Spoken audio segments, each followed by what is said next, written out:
जय हिंद, जय शिवराय, जय भीम.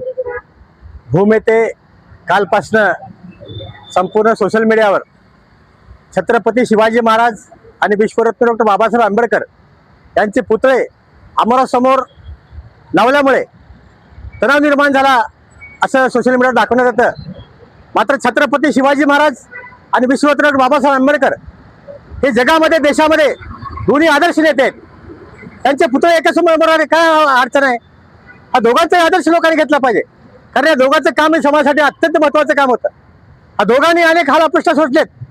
ज्या रूढीने छत्रपती शिवाजी महाराज त्रास दिला, त्याच रूढीने डॉक्टर बाबासाहेब आंबेडकरांना त्रास दिला. पुण्याचा आदर्श घेण्यासाठी या दोघांचे पुतळे एकत्र असले पाहिजेत.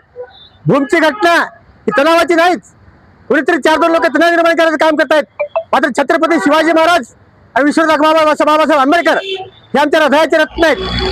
आमच्या हृदयात त्यांनी घर केलंय.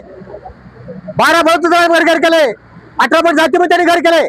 त्यांचं काम सर्व जगात देशात अत्यंत उत्तम काम होतं. म्हणून अशा महापुरुषांना जातीमध्ये विभागण्याचं काम कोणी करत असेल तर आम्ही बहुजन विकास अभियान याची निंदा करते. आता यापुढे शिव फुले शाहू आंबेडकर यांचे पुतळे एकत्र उभे झाले पाहिजेत. पुतळे उभा करायचे कार्यकर्त्याच्या कार्याचे त्यांचे आदर्श घेण्याचं काम असतं. म्हणजे सर्वांचे पुतळे यापुढे एकत्र निर्माण झाले पाहिजेत, उभा केले पाहिजेत आणि याचा आदर्श समाजाला घेतला पाहिजेत. भूमची घटना ही तणावाची नाही, तर सर्वांनी शांतता राखावी. कारण दोन्ही राजे आमच्यासाठी आदर्श आहेत, महाराष्ट्रासाठी आदर्श आहेत, देशासाठी आदर्श आहेत. हे तुम्हाला सांगू देतो. जय शिवराय, जय भीम, जय हिंद.